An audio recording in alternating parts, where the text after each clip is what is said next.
Ngor Okpala amarom na bolo no. Because just to set the record straight, video na chine na ebe anwa biko ndị mmadụ na-epost ya na-asị na nala na Ebuka Obi je invade ya ana ndị kolakpo imo na abulisi na-eme ha biko no disregard this video. Onye cho ha na send the message ya ka o wee daa ụda osi na Ebuka Obi mere. This never happened in Zion ministry. Obulu na watch the guys who made the video, you know, I say to them down in the video we're going on that this thing happened opposite Zion ministry. Opposite Zion ministry come. When due to the nature of my job, I go down settle all down in the video. Osina na ewela na enye Ebuka Obi. Mgbe ekechala na dị na Ngor Okpala, Zion ministry government nya the other side, and the community settle. In case the opposite, I don't know why in the mother here. In case the opposite never belong to the community. In case the opposite is government property. On the government way. Why are you people dragging issue with somebody? Unebuli na target to Zion ministry. This is when the course we relate to Zion ministry di. When the course we relate. I know here uneke ha na Imo State. I don't know why. Sometimes I keep wishing myself because when you call again Makeda on Imo State ya. Unie kana severally. Una senanda this kindred get a five plot of land. Nda get a 20 plot. And what happens to those land? Ununa mo machuku. Ununa mo machuku. Nde mother agwaguno. Stay away from this so land. Stay away from this land. Stay away from these areas. Every time I saw this group of people no Kenya lolo ananu wa ine jinja ono kunu wenwe kegine ole kana ne prolong kwa kwan bena cholo no cha. As you old age kwesi game what is right and what is wrong.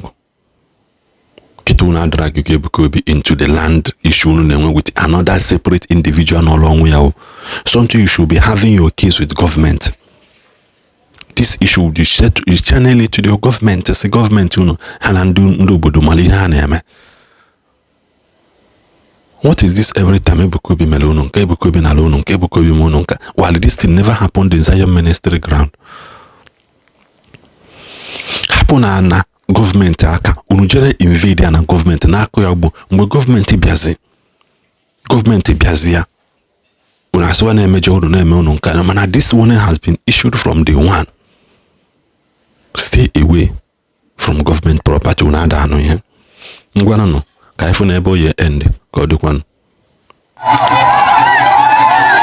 Adaji, Hope Usanima sister is collecting all our lands. Hope Usanima and the Ebuka Obi collecting everywhere that belongs to a community. For century, for 8 years of Hope Usanima, we never experienced any development in our community rather than collecting lands. Look at cassava. Look at cassava planted by women. Hope Usanima and Adaji, his sister, have their mind to come and clear cassava. What are they going to beat here now? That they could not allow women. They could not allow women to uproot their cassava. Look at the women. Look at them.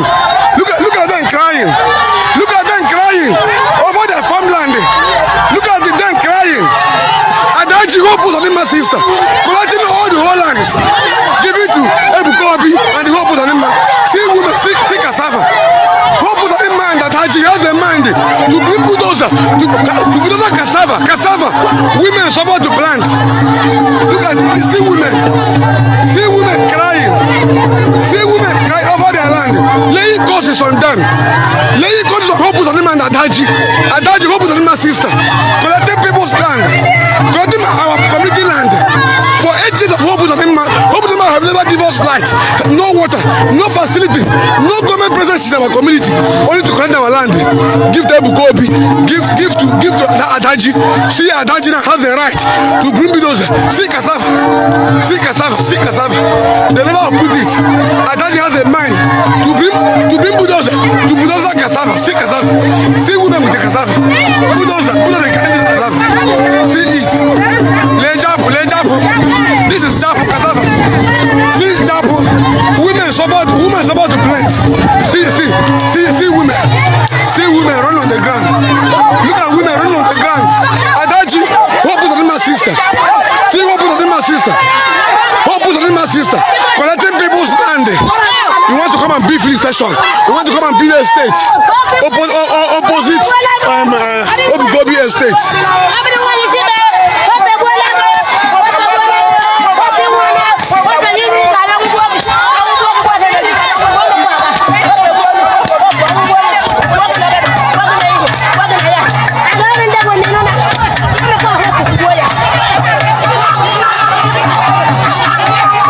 Women, they never see Hope Uzodinma presence as a governor for 8 good years.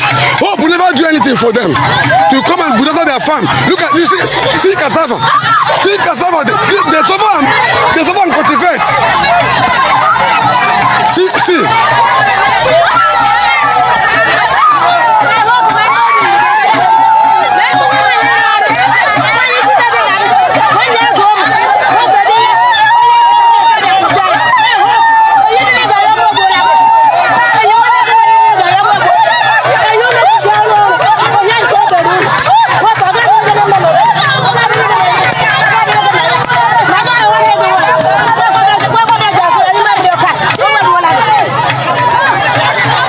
Is happening in a country we belong to, a state we belong to. See cassava, see women suffer and cultivate cassava. Look at, they cannot even give them a month notice. If this is not to government, let government bring the accusation paper.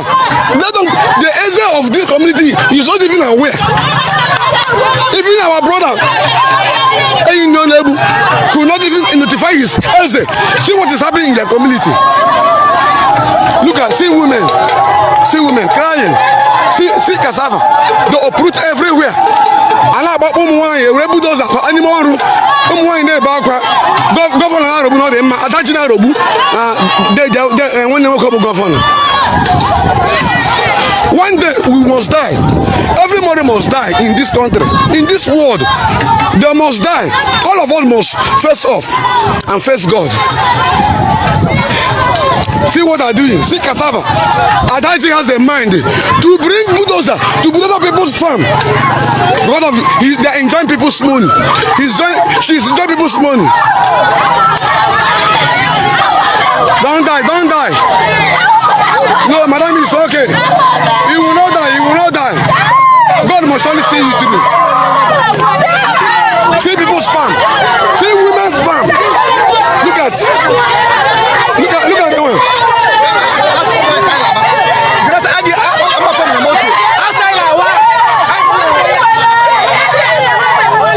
Look at it. Madam, you will not die.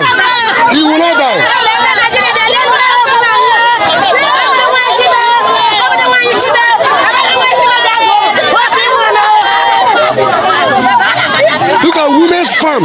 No pity, no sympathy.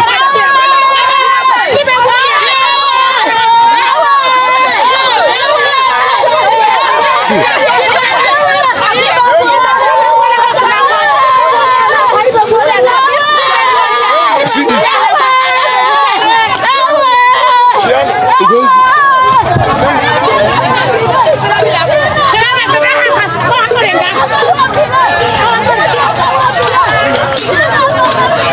Look at this woman suffered and cultivated